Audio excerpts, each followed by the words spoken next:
What is sales? Sales is the exchange of commodities for money. The action of selling something is what they actually call sales. And here's what I learned from Steve. People don't buy products, they buy feelings. People don't buy products, they buy states. People don't buy products, they buy identities. And he and I went back and forth for about 2.5 or 3 hours and became lifelong friends for the last decade and a half.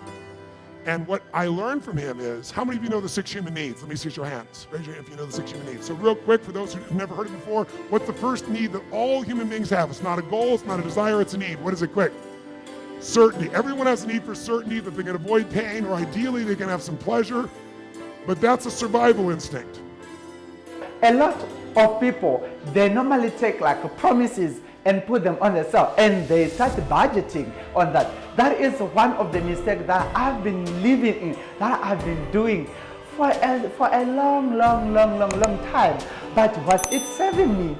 No, it wasn't serving me at all, until I discovered what is a sale. If a business is not growing, what is it doing? That's a fact. There's no such thing as a stable business. You're growing or you're dying. There's no plateau that you can stay at and stick around. So sales is a complete and reflected transaction after a client has paid for a product or service. That is what you can call sales. Because you have done that sale, the transaction is done, the money has been exchanged, you have delivered, so that is what you can call a sale.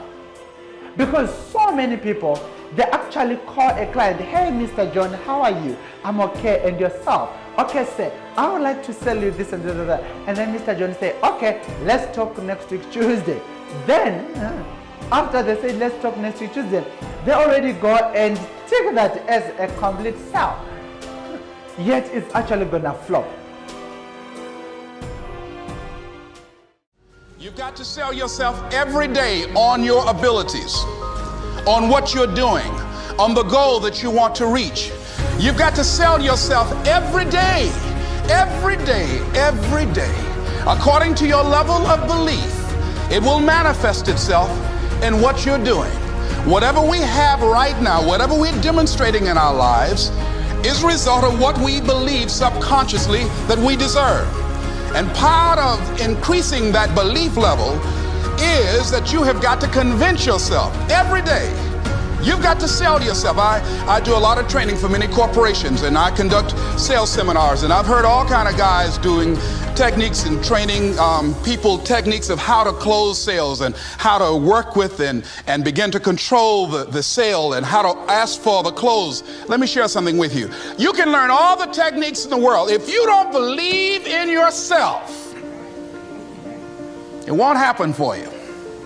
I learned all of it. So that's why I do a training called Focus on the Seller. You've got to focus on you. And as you convince you, as you sell yourself every day, you will begin to see a difference in the things that you're doing. Selling yourself on your ability to perform a job, to achieve a certain objective. Telling yourself every day, here I go again. And I got what it takes. This is my day, and nothing out here is going to stop me. It takes courage to act. Part of being hungry when you've been defeated, it takes courage to start over again. How many times have you been budgeting on transactions that are not yet done? Because sales, it's only when the transaction is done. When the transaction is done and when you have delivered a service, because that is a sale. I can actually go as far as sales.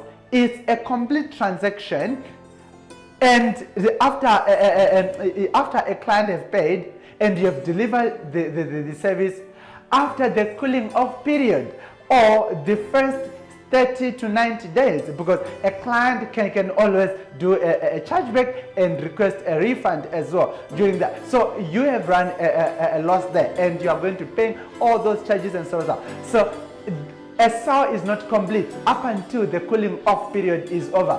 Because if you are to do anything during the cooling off period and the cooling off, the cooling off period comes and the client say, okay, I need my money back, then you have lost a sale again.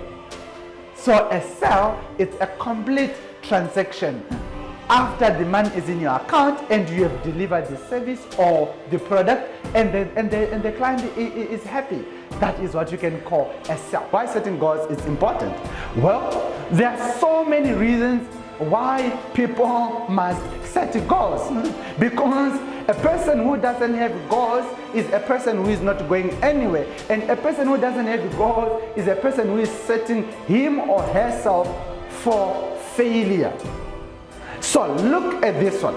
Remember, a goal is a desired result of the future. So a desired result of the future is like a journey where you need to go and arrive. But if you are not knowing where you are right now and where you are going, is going to be a very difficult. Right? As I always say that, in life you only need to know two things: where you are and where you are going.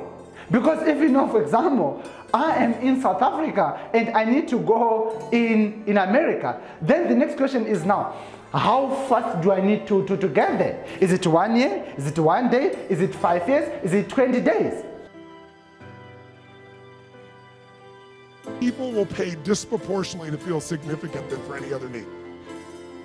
He said, people will spend more money. People want love, but they think they'll get love if they're significant. I'm going to do what you teach. What is the fundamental success to becoming wealthy? It's only one thing. If you want to be wealthy, you have to do more for your clients than who? Than anyone else. You have to add more what? That is the entire secret to wealth in business. You want it in one sentence? It's simple. Do more for others than anyone else is doing. Add more value, and you will own them and you will own the marketplace. He goes, you know what I'm going to do, Tony? When everybody else is shrinking, I'm going to add more value. So all the high-end people are going to see I'm doing more, and they're going to come to me. And this down period is going to be the most important period of my entire career. Because when the economy comes back and those guys start giving services, I already own these people. They're not going to leave me. I'm their home. You got to ask yourself, what do I do to add more value? And many of you think adding more value means cutting your prices or doing something of that nature. Sometimes adding value is raising your price. It's crazy.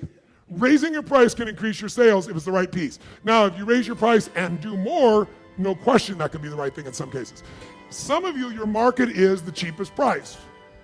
Maybe it's time to change that business model, because unless you're Walmart or Amazon or somebody that can do things at massive volume and lose money and sustain it, you might need a thing called a margin.